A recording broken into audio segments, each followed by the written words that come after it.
Money, a subject that influences nearly every aspect of our lives, yet remains deeply personal, emotional, and often misunderstood. In The Psychology of Money, author Morgan Housel explores how our unique backgrounds, experiences, and even quirks shape the way we think about wealth, saving, and investing. Rather than focusing solely on numbers and formulas, Housel delves into the human side of finance, revealing that financial success is less about knowledge and more about behavior. At the heart of Housel's argument is a simple truth. Doing well with money has little to do with how smart you are, and a lot to do with how you behave. Our choices about money are often driven by emotion, history, and the invisible pressures of society. Two people with the same resources can end up with vastly different outcomes, not because of external factors, but because of the way they think and act. One of the book's foundational ideas is that everyone's relationship with money is shaped by their unique life experiences. For example, someone who grew up in poverty will see risk, opportunity, and security very differently from someone raised in affluence. These invisible scripts influence our attitudes towards spending, saving, and investing, sometimes without us even realizing it. Housel urges readers to appreciate that there is no single right way to manage money, only the way that fits one's personal values and life situation. The concept of luck and risk is another key theme. Housel reminds us that financial outcomes are never purely the result of skill or effort. Luck plays a significant role.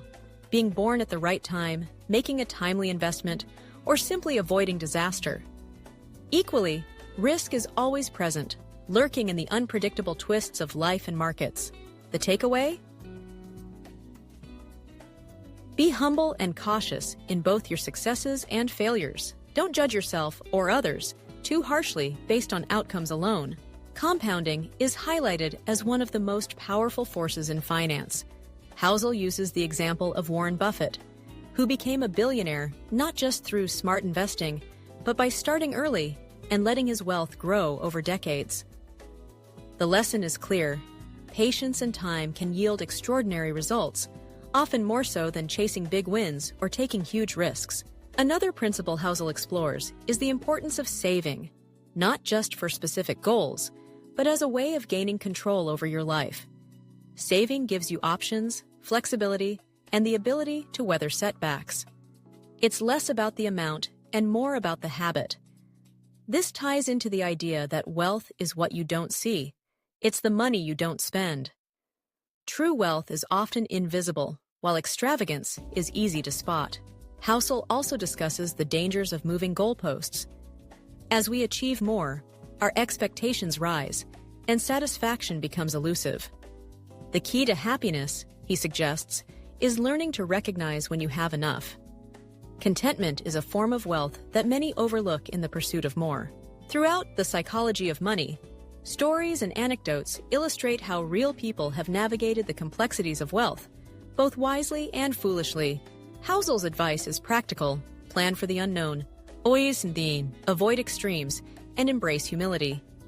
Don't try to predict the future, but do prepare for it.